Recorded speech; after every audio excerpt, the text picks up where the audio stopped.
Prinsipnya apa? Kan kalau Alkitab perintah lakukan. Alkitab larang jangan lakukan. Tapi dalam kasus Alkitab tidak perintah dan tidak larang, boleh lakukan, boleh tidak lakukan. Yang melakukan tidak dosa, yang tidak melakukan juga tidak dosa.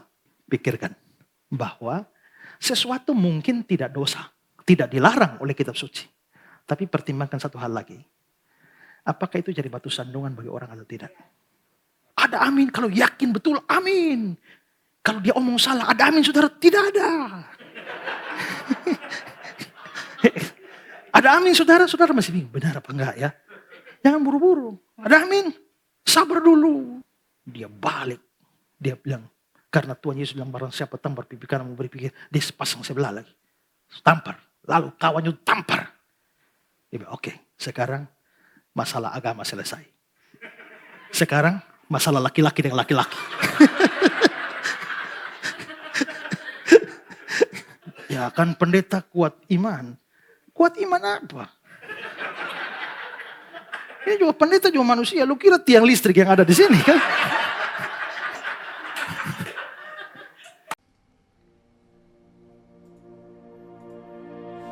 Shalom, selamat datang di RCC, Revival Community Channel. RCC adalah komunitas untuk kita belajar kebenaran firman Tuhan. Di bawah pembinaan Bapak Pendeta Esra Soru, mari kita tumbuh bersama di dalam pengajaran yang benar. Apabila saudara diberkati, jangan ragu untuk subscribe dan share, aktifkan lonceng notifikasinya. Tuhan Yesus memberkati. 'Cause all my life you have been faithful, oh Lord. All my life you have been so good. With every breath that I am able, I will sing of the goodness of God. Oh, all my life you have been faithful. Oh, all my life you have been so good. With every breath that I am able, I will sing of the goodness of God. I will sing of the goodness of God.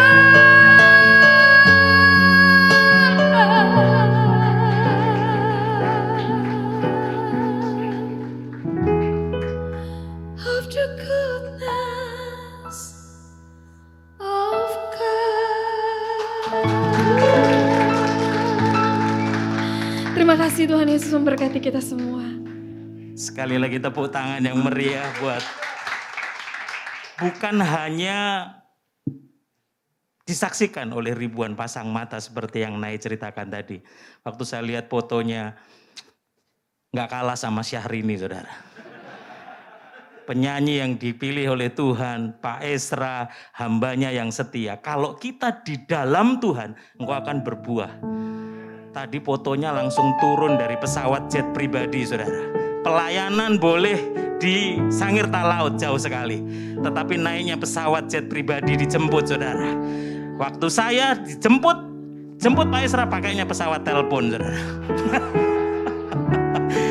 Percayalah kalau kita di dalam Tuhan, Tuhan yang membuat kita berbuah berkali lipat ganda. Sekali lagi kita berikan tepuk tangan buat Pak Esra untuk sesi yang kedua, The True Christian. Silakan Pak Esra.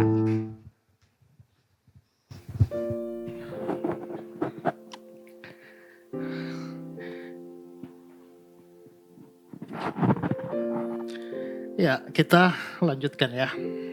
Nanti yang baru datang, ini sambungan sebenarnya. Ya, nanti lihat saja di YouTube, ini ada tayangannya full nanti ya. Jadi kita bicara soal Kristen yang sejati. Dan dalam bagian pertama tadi kita sudah lihat bahwa kekristenan sejati itu pertama-tama paling utama itu urusan status. Statusnya adalah orang benar karena justification atau pembenaran dari Tuhan. Nah, kekristenan sejati pertama ditentukan oleh statusnya, dan yang kedua itu persoalan etikanya. Ya. Nah, kalau tadi itu lebih bersifat teologis, dan ini yang kedua ini lebih bersifat praktis. Ini persoalan etika. Hidup kekristenan tidak hanya mula-mula diawali dengan status, tapi tidak hanya berhenti pada status. Ya.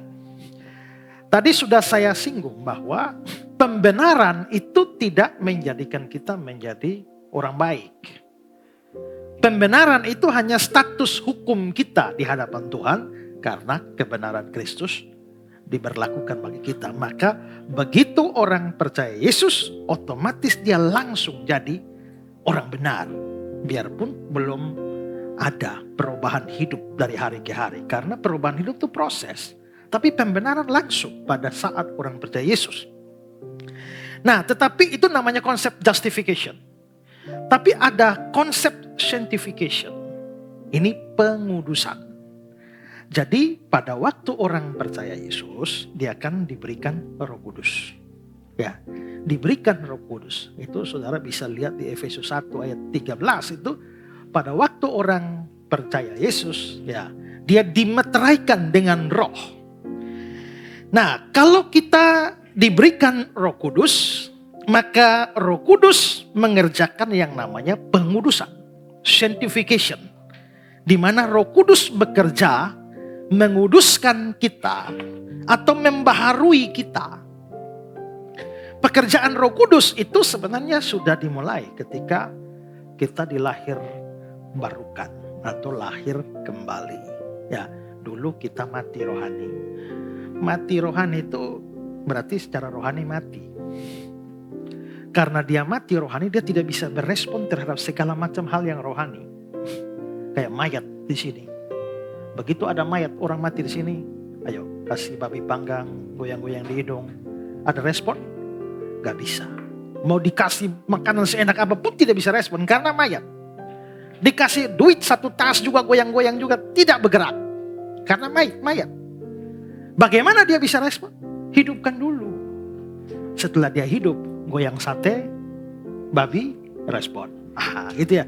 Nah, begitu juga rohani. Kalau kita mati rohani itu dikasih firman, dikasih khotbah macam apapun tidak bisa. Ya.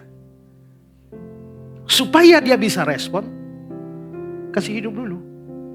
Nah, proses penghidupan itu yang namanya dilahirkan kembali. Nah, begitu sudah dilahirkan kembali, begitu dengar firman, masuk. Dengar Injil, masuk. Nah, baru akhirnya dia bisa berespon. Jadi Roh Kudus sudah mulai bekerja. Nah, ingat, proses kelahiran kembali itu pekerjaan Roh Kudus. Bukan pekerjaan Yesus. Makanya tuh ada lagu apa tuh?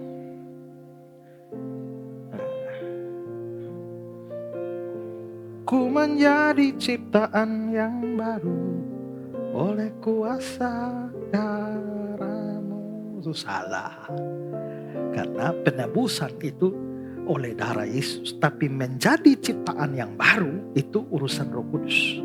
Pekerjaan Roh Kudus. Ya. Jadi Roh Kudus mulai bekerja dari kelahiran kembali. Setelah kita dilahirkan kembali, maka sekarang sudah bisa respon terhadap rohani, termasuk Injil. Maka begitu Injil datang, kita sudah bisa percaya. Roh Kudus atau bahkan Tuhan mengaruniakan iman. Begitu sudah percaya, Roh Kudus mendiami kita. Orang tidak percaya tidak ada Roh Kudus di dalam diri. Kalau kerja Roh Kudus, kerja-kerja dari luar bisa. Tapi Roh Kudus mendiami dia. Kalau orang belum percaya tidak bisa. Tapi kalau orang sudah percaya pasti diberikan.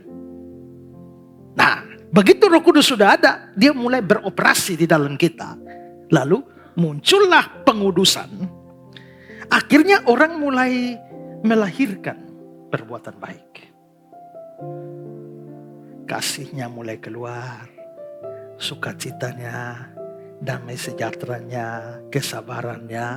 Ya, dan mulai di situ terjadi proses di mana perubahan hidup mulai terjadi.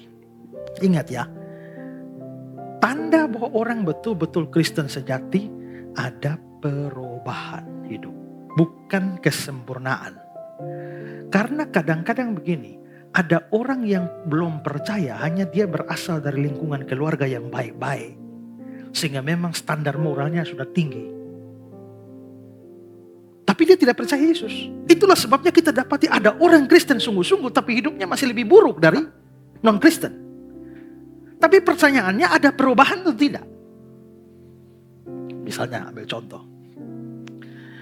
Bapak dari keluarga baik-baik, ya, sabar, diajar oleh orang tua sabar.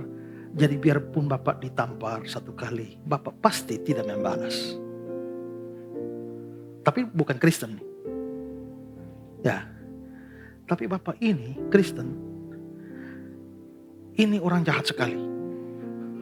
Kalau kamu berani tampar satu kali, dia tampar balik kamu 10 kali. Tapi ini tetap tidak percaya Yesus. Tapi sudah baik, dimaki bagaimanapun tidak balas. Yang ini, pokoknya kalau kamu berani tampar satu kali, dia balas 10 kali. Tapi begitu dia percaya Yesus, ada perubahan. Sekarang kalau ditampar orang, masih tampar balik? Masih, tapi tidak sampai 10. Sudah 7. Coba lihat, kalau masih tampar orang 7, dibanding dengan ini, mana lebih baik? Kacamata manusia, ini lebih baik loh. Padahal belum percaya. Tapi ini masih lebih buruk. Tapi ada perubahan. Ada, dari 10 sudah tinggal 7. Berarti ini memang baik tapi stagnan. Yang ini buruk tapi ada perubahan. Yang Kristen sungguh-sungguh ini bukan ini, tapi ini. Nah, pertanyaannya, selama saudara jadi Kristen itu ada perubahan gak? Ya. Nah, jadi setelah status kita sebagai orang benar, maka etika otomatis menyusul. Etika yang benar otomatis menyusul. Maka di sini kekristenan mulai ditunjukkan dengan perilaku hidup. Ya, tutur kata, ya, sikap kita selaras dengan status kita. Perhatikan Titus 3, 7 dan 8. Supaya kita, ya, slide-nya coba ditampilkan. Supaya kita sebagai orang yang dibenarkan, ini ya, oleh kasih karunia berhak menerima hidup kekal sesuai pengharapan kita. Perkataan ini benar dan aku mau supaya engkau dengan yakin menguatkannya agar mereka yang sudah percaya kepada Allah sungguh-sungguh berusaha melakukan pekerjaan baik. Ingat ya, di atas tadi dibilang sebagai orang yang dibenarkan, di bawah dibilang mereka yang sudah percaya sungguh-sungguh berusaha melakukan pekerjaan baik. Maka status kita itu pasti menyusul etikanya. Kalau dia Kristen sejati, statusnya pasti menyusul etikanya. Tapi kalau dibilang statusnya orang benar, tapi etikanya nggak ada kemajuan ini. Bukan statusnya benar lalu etika tidak ada kemajuan, pasti statusnya belum benar. Karena kalau statusnya benar, itu tidak bisa tidak. Harus melahirkan perbuatan. Roma 12, 1 dan 2. Karena itu saudara-saudara, demi kemurahan Allah, aku menasihatkan kamu supaya kamu mempersembahkan tubuhmu sebagai persembahan yang hidup, yang kudus, yang berkenan pada Allah. Itulah adalah ibadahmu yang sejati. Janganlah kamu menjadi serupa dengan dunia ini, tapi berubahlah oleh pembaharuan budimu, sehingga kamu dapat membedakan mana kehendak Allah, apa yang baik, yang berkenan pada Allah, dan yang sempurna. Ini semua menunjukkan ada perubahan. Adalah sesuatu yang ganjil apabila status kita adalah orang benar, tapi hidup kita dari hari ke hari tidak ada perubahan. Sekali lagi, bukan kesempurnaan, tapi perubahan. Nah, kalau begitu pertanyaannya bagaimana supaya etika atau perilaku itu bisa sejalan dengan status? Nah, di sini peranan firman itu penting. Ya, peranan firman. Karena firman Tuhan itu mempunyai fungsi membentuk etika. Ya, coba lihat Yohanes 15 ayat 3. Kamu memang sudah bersih karena firman yang kukatakan padamu. Berarti firman ini kamu sudah bersih. Firman. Firman mempunyai fungsi membersihkan kita dalam pengertian bahwa hidup kita menjadi lebih baik. Sekarang 2 Timotius 3, 16-17. Segala tulisan yang diilhamkan Allah. Ini sebenarnya dalam bahasa aslinya kata yang ini tidak ada.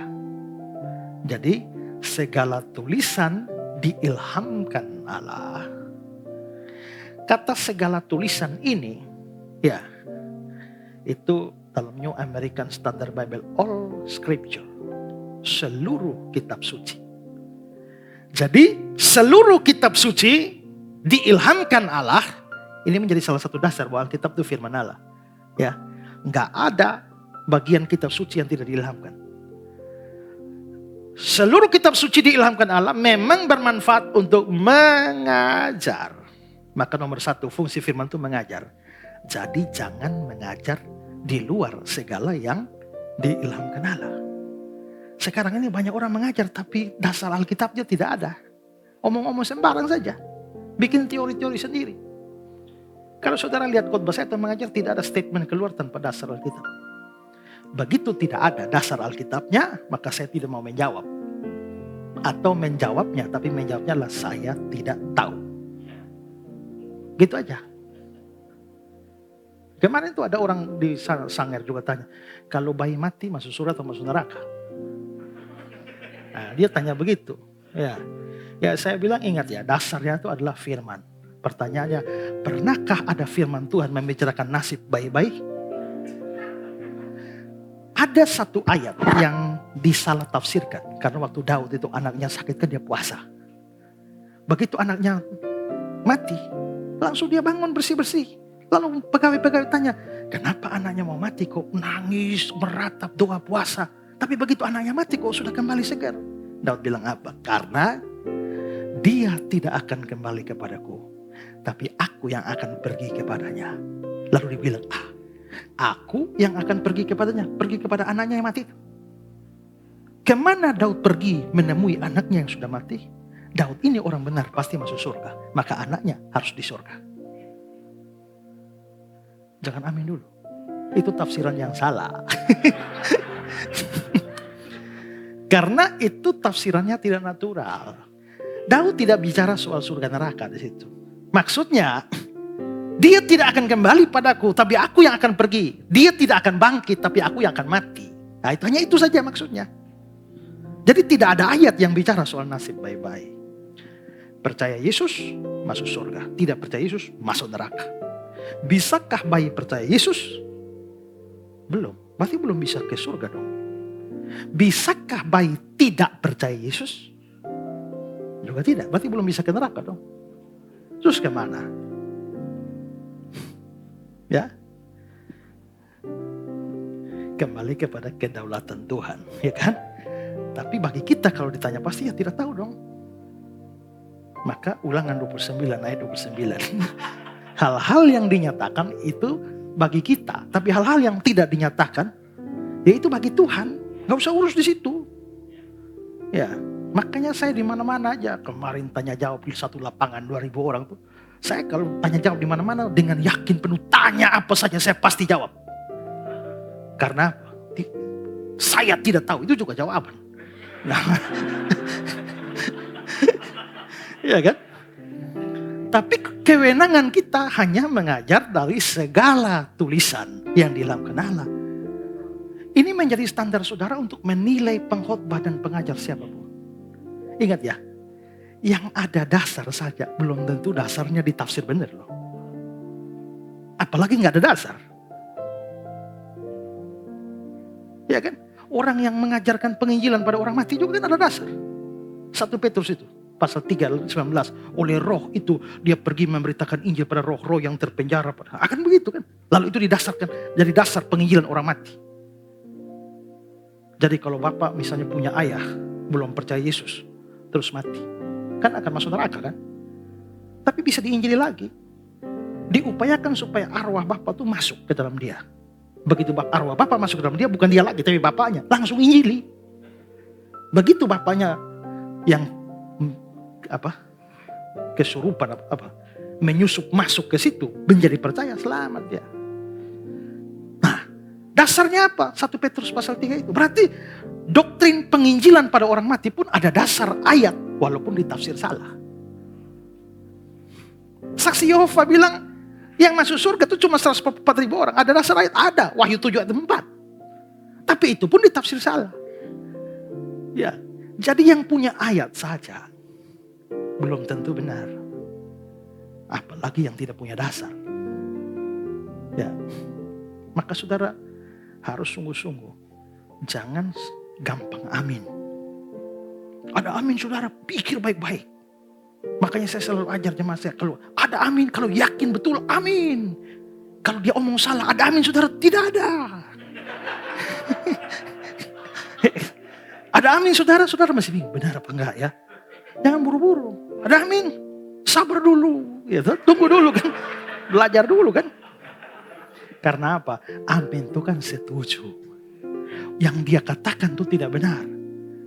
Lalu saudara, ada amin saudara, amin, setuju. Saudara setuju dengan tidak benar itu dosa.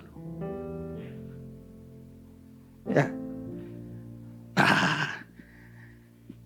Memang bermanfaat untuk menyatakan kesalahan. Menyatakan kesalahan berarti salah apa tidak? Kan harus bergantung firman dong. Kalau firman gak salahkan, jangan salahkan. Tapi kalau firman salahkan, jangan bilang tidak salah. Jangan menyalahkan orang kalau gak ada dasar. Gitu ya. Untuk memperbaiki kelakuan. Untuk perbaiki kelakuan. Nah, berarti kelakuan yang buruk-buruk ini itu bisa diperbaiki. Lewat apa? Segala tulisan yang dilakukan Allah. Dan untuk mendidik orang dalam kebenaran. Terus ayat 17. Dengan demikian tiap-tiap manusia kepunyaan Allah diperlengkapi untuk setiap perbuatan baik. Berarti kita ini kan harus ada etikanya, perbuatan baik. Tapi perbuatan baik ini tergantung apa? Yang di atas tadi. Segala tulisan yang diilhamkan Allah. Kalau begitu, etika kita itu jalan, yang paling menentukan itu firman. Ada faktor lain seperti pekerjaan Roh Kudus, ya, doa dan lain sebagainya. Tapi firman itu memainkan peranan penting. Mazmur 119. Dengan apakah seorang muda mempertahankan kelakuannya yang bersih? Dengan menjaganya sesuai dengan firman-Mu. Dalam hatiku aku menyimpan janji-Mu, supaya aku jangan berdosa terhadap Engkau. Firman-Mu pelita bagi kakiku, terang bagi jalanku. Maka di sini peranan firman penting. Memang orang belajar firman Tuhan yang banyak, belum tentu hidupnya baik. Tapi orang tak mungkin bisa mempunyai hidup yang makin hari makin baik tanpa belajar firman. Tanpa mengerti firman. Karena itu hidup kita ini benar. Salah satu ditentukan oleh firman. Nah, di sini saya ingin menjelaskan beberapa hal. Bahwa seringkali penentuan benar atau salah, itu banyak kali orang tidak menetapkannya sesuai firman. Tapi ada banyak hal. Pertama misalnya, ada orang mendasarkan benar tidak itu pada pandangan umum atau pada pandangan manusia. Maksudnya adalah kalau sesuatu dianggap benar oleh banyak orang, maka orang terima itu sebagai benar. Tapi kalau sesuatu dikecam oleh banyak orang, maka hal itu dianggap sebagai salah. Nah, ini jelas salah karena semua manusia telah berdosa. Seluruh dunia telah jatuh sehingga seringkali terjadi apa yang dianggap benar oleh kitab suci itu dianggap salah oleh masyarakat. Tapi apa ya yang dianggap salah oleh masyarakat, oleh firman, itu bisa dianggap benar oleh masyarakat. Karena itu jangan melakukan sesuatu hanya karena semua orang menyetujuinya. Ya. Atau juga jangan tidak melakukan sesuatu hanya karena semua orang mengecamnya. Ya. Itu back to the Bible. Alkitab mengajarkan itu atau tidak? Kalau Alkitab membenarkannya, tidak peduli seluruh dunia menyalahkannya. Lakukan. Ya. Tapi kalau Alkitab mengecamnya, tidak peduli seluruh dunia menyetujuinya, kita harus tidak melakukannya. Di sini firman akan menentukan etika kita. Biasa kalau saya sudah mulai debat-debat, banyak yang ribut. Tuhan tidak perlu dibela. Ya. Dan macam-macam lah. Ya. Katanya berdebat itu tidak Kristiani, tidak mengasihi dan lain sebagainya. Ya, pertanyaannya adalah, apakah kitab suci menentang perdebatan atau tidak? Harus dari Alkitab dong. Pertanyaannya, Yesus pernah berdebat tidak? Sering malah. Stefanus berdebat. Paulus berdebat. Apolos bahkan debat di muka umum. Dan 1 Petrus 3 memerintahkan mandat apologetika. Siap sedialah menjawab. Maka begitu saya dikecam oleh banyak orang, saya tidak peduli. Mereka nanya, Ezra Soro, selama kamu berdebat, berapa banyak orang luar yang sudah masuk jadi Kristen? Saya bilang gak ada. Memangnya benar atau tidak tergantung dari hasil. Gak ada. Terus kalau gak ada, kenapa mau debat terus? Saya mungkin tidak membawa orang luar masuk, tapi saya sangat mencegah banyak orang dalam keluar. Begitu kan? Kalau saudara baca di Kisah 18, Apolos itu dia berdebat dengan orang Yahudi. Dia menjadi sangat berguna bagi orang-orang percaya, bukan orang-orang tidak percaya. Nah, karena itu saya tetap lakukan, biarpun tidak hari-hari begitu, karena saya juga harus memilih-milih siapa perlu ditanggapi, siapa tidak perlu. Karena ada kalanya ada 2 jenis, yaitu anjing babi yang tidak perlu kita beri. Jangan beri mutiara, ya kan, kepada anjing, dan jangan buang barang kudus kepada babi, kan begitu kan? Maka setiap kali menghadapi orang kan saya harus klasifikasikan ini babi atau anjing. Nah, ya toh, kalau ini babi anjing tidak usah. Begitu. Nah, seringkali dia bilang, wah, hamba Tuhan tuh harus omongnya lembut-lembut saja, tidak boleh kasar-kasar. Kalau kasar-kasar hamba Tuhan, ini hamba Tuhan tidak benar. Ya tapi kembali dulu Alkitab dulu. Pernahkah Tuhan Yesus bicara kasar? Ya? Hei kamu keturunan ular beludak. Ya. Baca itu Matius 23 tuh. Kalau ada pendeta omong sekarang mungkin semua murtad. Yesus kecam itu habis-habisan. Dia bilang kepada Herodes, bilang kepada si serigala itu. Wih, keras itu, kalau ada pendeta sekarang begitu mungkin jemaatnya hilang semua. Ya.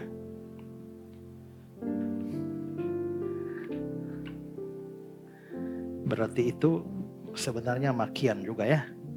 Tapi makian Alkitabiah. Ya.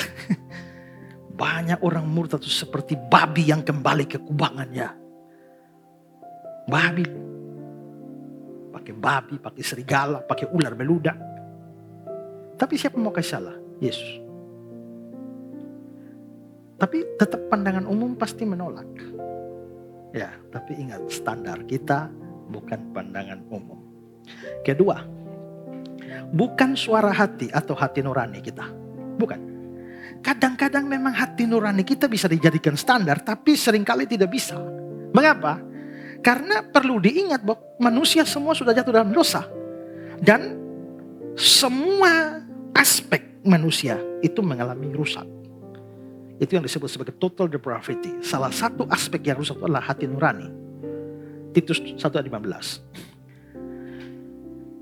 Karena baik akal budi maupun suara hati mereka najis. Orang berdosa itu juga suara hatinya sudah najis. Karena itu suara hati tidak bisa jadi standar lagi karena sudah jadi najis. Ya. Juga suara hati akan padam kalau tidak dituruti.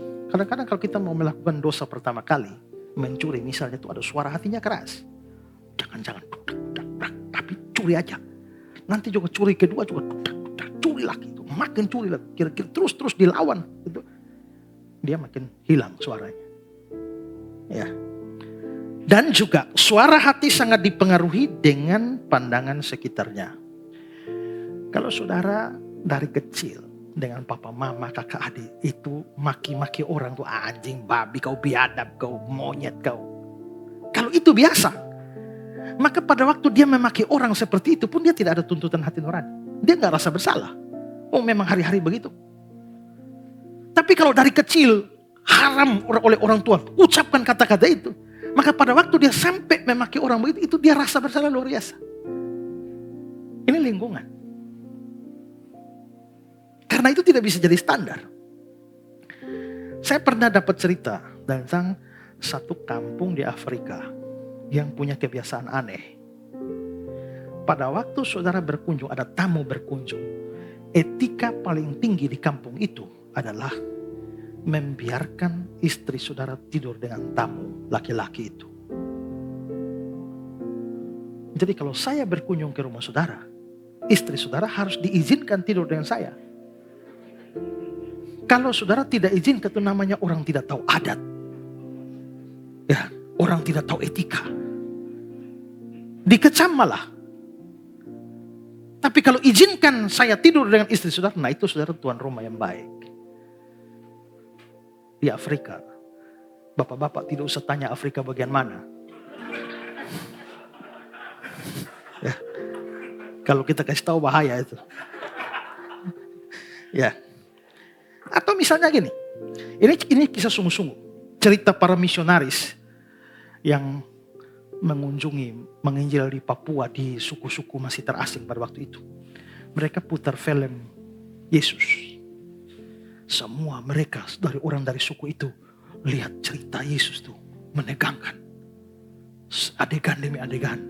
Sampai Yudas mau datang bawa pasukan tangkap Yesus. Yudas maju dan peluk Yesus. Begitu habis peluk Yesus, tentara-tentara tangkap Yesus. Begitu mereka lihat Yudas peluk Yesus dan Yesus ditangkap, tiba-tiba secara serempak semua tepuk tangan. Tepuk tangan buat Yudas, tepuk tangan buat Yudas. Para misionaris bingung, kenapa mereka tepuk tangan buat Yudas? Selesai acara ditanya-tanya, kenapa tepuk tangan buat Yudas? Karena mereka suku yang suka berperang. Dan pahlawan hebat adalah menaklukkan musuh dengan cara licik. Itu pahlawan. Dan Yudas menaklukkan Yesus lewat sebuah ciuman. Itu cara licik dan itu pahlawan hebat. Makanya hidup, tepuk tangan buat Yudas, tepuk tangan. Bagi kita Yudas pengkhianat, tapi bagi mereka Yudas pahlawan. Ini berarti bahwa memang mereka dibentuk dalam lingkungan itu. Maka benar dan tidak benar itu sudah tergantung pandangan umum dan di mana lingkungan mereka terbentuk. Maka ingat ya bahwa itu tidak boleh. Perasaan tidak boleh jadi dasar. Sekarang gini loh. Pernah ada orang yang dijahati oleh orang. Terus terasa jadi mau balas dendam. Tapi temannya datang, jangan. Tapi dia pokoknya saya mau balas dendam. Lalu dia bilang begini, kalau begitu gini. Ya kalau kamu sejahtera untuk membalas, ya balas. Kalau kamu tidak sejahtera, jangan balas. Maka balas atau tidak balas diletakkan pada kalau kamu sejahtera. Nah sekarang coba, kalau orang bikin jahat kita, terus kita tidak balas, rasa sejahtera tidak? Kayaknya tidak ya. Pulang tidur tuh rasanya, aduh ini tidak sejahtera. Setelah itu pergi tempeleng balik dia, lalu pulang bisa tidur, wah tidur tenang, sudah balas. Aneh kan? Disuruh jangan balas itu kan taat firman, tapi ternyata tidak sejahtera. Tapi habis balas, itu kan melanggar firman, tapi sejahtera.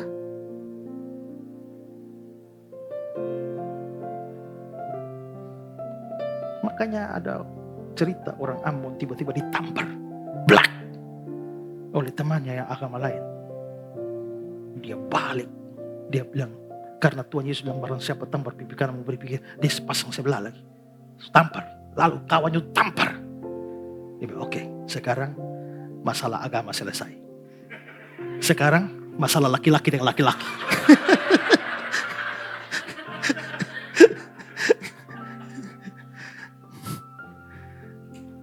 Nah, karena itulah maka bukan pandangan umum, bukan perasaan. Tapi standar benar atau tidak dalam etika kita, dosa atau tidak, itu kepada firman. Patokannya bagaimana? Kalau Alkitab memerintahkan, harus lakukan. Jika tidak, dosa. Kalau Alkitab perintah beritakan Injil, beritakan Injil. Tidak, dosa. Dan macam-macam perintah yang lain. Itu patokannya. Yang kedua, kalau Alkitab larang, jangan lakukan. Melakukannya, dosa. Saya kira itu sederhana. Tapi ada hal ketiga yang harus diperhatikan. Bagaimana kalau Alkitab tidak perintah dan tidak larang? Ya, boleh lakukan atau tidak boleh. Satu hari ada satu orang inbox saya.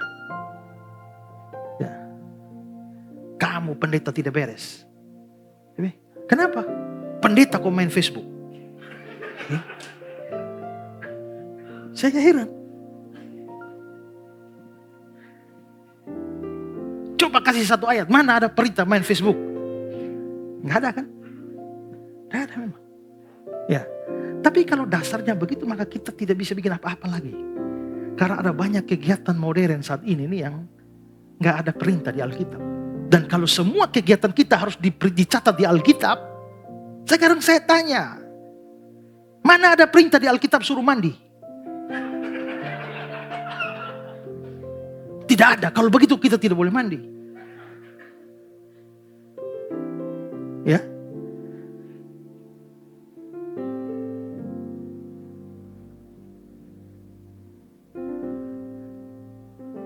Itu yang terjadi dengan saksi Yehova. Ya. Saksi Yehova maupun Advent itu anti ulang tahun. Acara ulang tahun tidak boleh. Ya. Apa alasan mereka sebenarnya? Karena tidak ada perintah di Alkitab untuk merayakan ulang tahun. Satu. Tapi yang kedua, di Alkitab perayaan ulang tahun hanya terjadi 2 kali. Satu di PL, satu di PB. Dan kedua-duanya orang kafir. Pertama Firaun dan kedua Herodes. Pada waktu perayaan ulang tahun terjadi pembunuhan. Yaitu waktu Firaun ulang tahun, salah seorang pegawainya dipenggal. Ya kan? Terus sesuai mimpi yang ditafsir Yusuf itu kan. Waktu Herodes bikin perayaan ulang tahun, kepala Yohanes Pembaptis dipenggal. Jadi di Alkitab tidak ada perintah merayakan ulang tahun. Yang merayakan ulang tahun adalah orang kafir. Dan pada waktu perayaan ulang tahun terjadi 2 kali pembunuhan. Maka tidak boleh merayakan ulang tahun. Karena merayakan ulang tahun tidak boleh, maka merayakan Natal tidak boleh.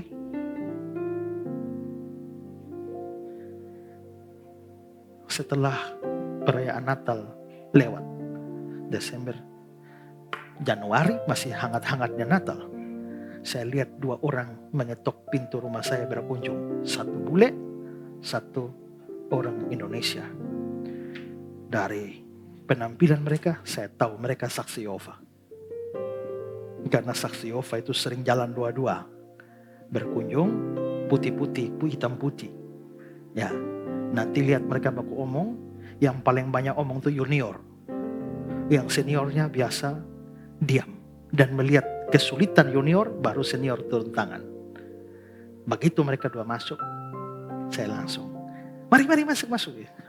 Selamat Natal. Oh iya, kalian tidak merayakan Natal ya? Emangnya kenapa kalian tidak merayakan Natal? Lalu mereka jawab, karena di Alkitab tidak ada perintah merayakan Natal. Jadi merayakan Natal salah? Ya salah dong. Coba Bapak kasih saya 1 ayat. Di mana ada Alkitab perintah merayakan Natal? Saya bilang tidak ada. Nah itu tidak ada. Dia tidak tahu saya pendeta. Itu tidak ada. Lalu saya tanya, jadi kalau tidak ada, tidak boleh lakukan? Ya dong, hidup kita harus sesuai firman. Saya lihat dia pakai dasi. Lalu saya tanya, Bapak, di mana ada ayat Alkitab suruh pakai dasi? Dia bingung. Tidak ada. Nah, tidak ada kan? Kenapa Bapak pakai dasi?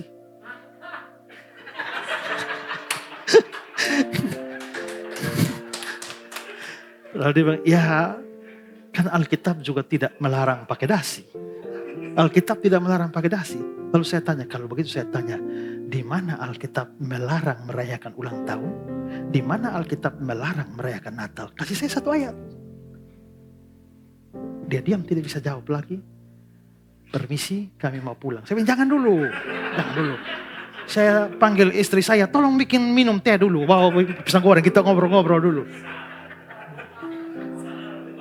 Ya. Nah, jadi apa? Prinsipnya apa? Kan kalau Alkitab perintah, lakukan. Alkitab larang, jangan lakukan. Tapi dalam kasus Alkitab tidak perintah dan tidak larang, boleh lakukan, boleh tidak lakukan. Yang melakukan tidak dosa, yang tidak melakukan juga tidak dosa.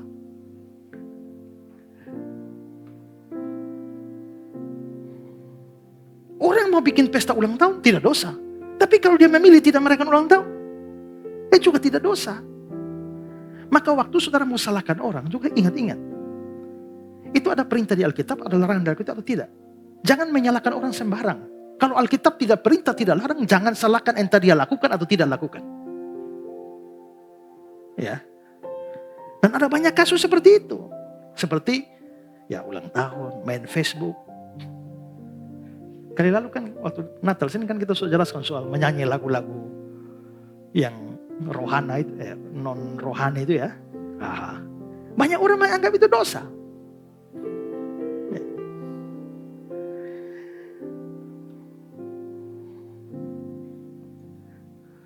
Kawin atau nikah harus di gedung gereja.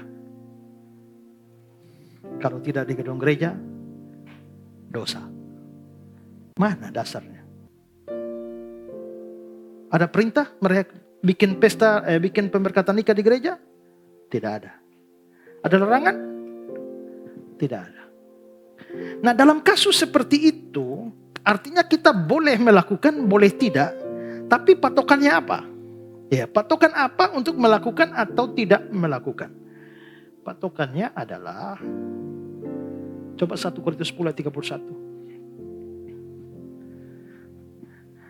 Jika engkau makan, atau jika engkau minum, atau jika engkau melakukan sesuatu yang lain, lakukanlah semuanya untuk kemuliaan Allah. Ini untuk kasus tidak ada perintah, tidak ada larangan. Pertimbangkan. Misalnya ya, mau bikin pesta ulang tahun. Ada perintah? Tidak ada. Larangan? Tidak ada. Kalau mau bikin, pikirkan. Bikin pesta ulang tahun itu bisa datangkan kemuliaan Tuhan atau tidak? Maka pikir, kalau saya bikin pesta ulang tahun, sampai ada jemaat begitu. Dia bilang, Pak Pendeta, anak saya sweet 17. Saya mau bikin pesta ulang tahun, undang teman-temannya besar-besaran. Teman-temannya diundang semua. Tapi ada ibadah dan saya mau Pak Pendeta yang khotbah. Tapi injili ini anak-anak muda. Nah, itu artinya bikin pesta ulang tahun tapi untuk kemuliaan Tuhan. Atau misalnya dalam pesta ulang tahun itu saudara bersaksi bagaimana Tuhan menolong saudara. Itu ini. Tapi kalau misalnya bikin acara ulang tahun, setelah itu selesai acara ulang tahun, siap live musik dan minuman keras semua, sampai setelah itu orang mulai mabuk-mabukan sampai pesta pora mabuk-mabukan, ini namanya tidak membawa kemuliaan bagi Tuhan. Yang itu jangan lakukan. Itu standarnya. Pikirkan apapun. Kedua, kalaupun itu baik pada diri sendiri, pikirkan bahwa sesuatu mungkin tidak dosa, tidak dilarang oleh kitab suci. Tapi pertimbangkan satu hal lagi. Apakah itu jadi batu sandungan bagi orang atau tidak? Ya. Misalnya ada orang yang naik khotbah atau nyanyi di atas mimbar, tapi pakaiannya robek-robek semua. Pakai jeans yang robek-robek semua, ya. Atau di sini robeknya, di sini lagi. Ya. Pertanyaannya adalah, seandainya itu tidak salah, jadi batu sandungan tidak? Kalau jadi batu sandungan, jangan lakukan. Saya nanya, kalau rambut hitam pergi ke salon cat jadi merah, dosa tidak? Jawab.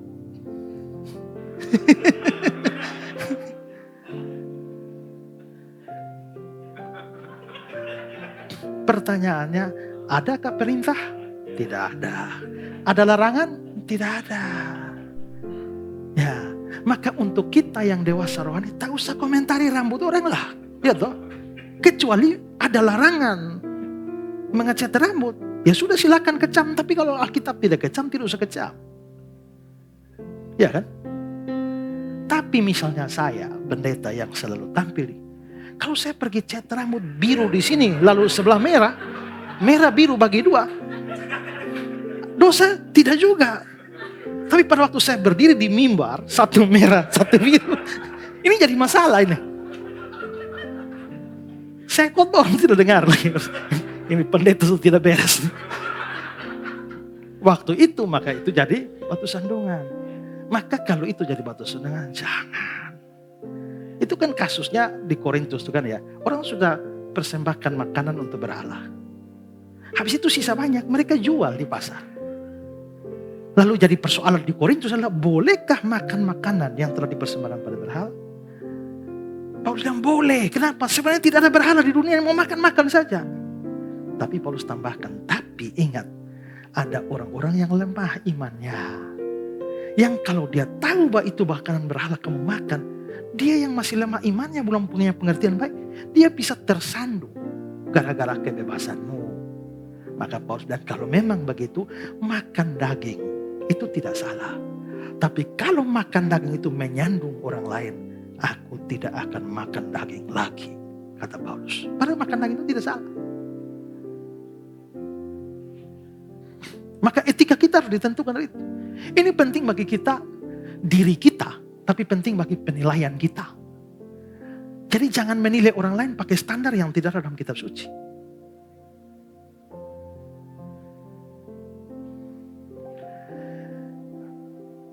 Teman saya pendeta Budi Asali pernah cerita bahwa dia diundang PA rutin di satu gereja. Terus dia rutin tiap bulan. Tapi akhirnya dia tiba-tiba acaranya dihentikan. Kenapa dihentikan?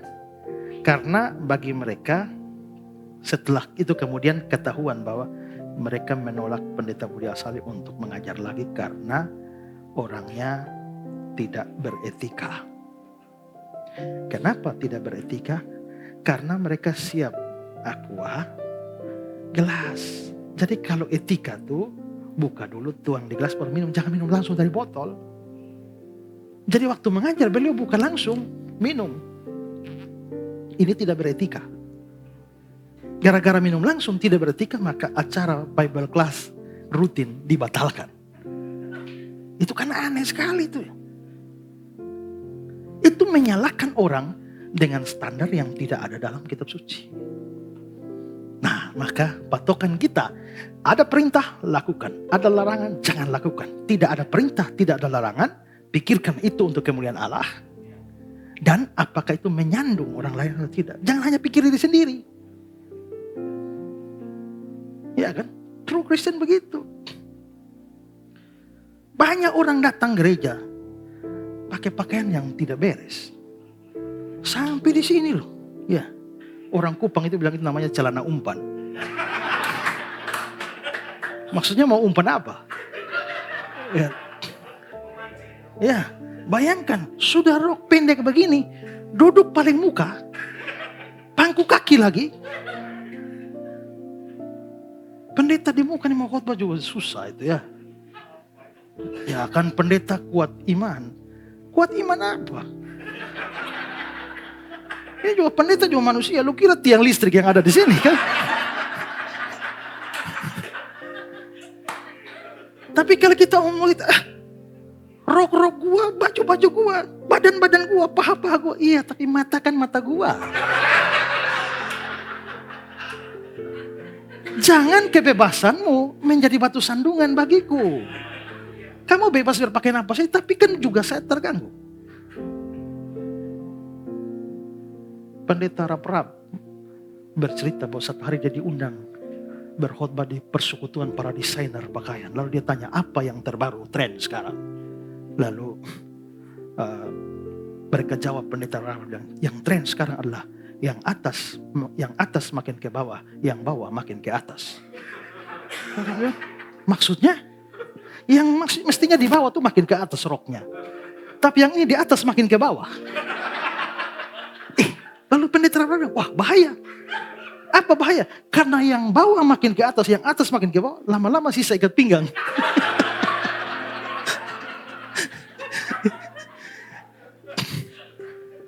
Nah, cara berpakaian, cara berkata-kata apapun, pikirkan itu menyandung orang atau tidak. Ya, jangan pedulikan pandangan umum, karena pandangan umum bukan standar. Jangan pakai perasaan sebagai standar. Pakai kitab suci. Bagaimana aturan pakai kitab suci? Ada perintah, lakukan. Ada larangan, jangan. Tidak ada perintah, tidak ada larangan. Boleh lakukan, boleh jangan. Pertimbangannya dua. Apakah membawa kemuliaan bagi Tuhan atau tidak? Apakah jadi batu sandungan atau tidak? Nah, kalau dengan prinsip begitu, maka kita bisa bertumbuh dalam etika makin hari makin baik, lalu menjadi orang Kristen sejati, true Kristen. Statusnya di hadapan Tuhan oke, etikanya oke. Selamat menjadi orang Kristen yang benar. Amin.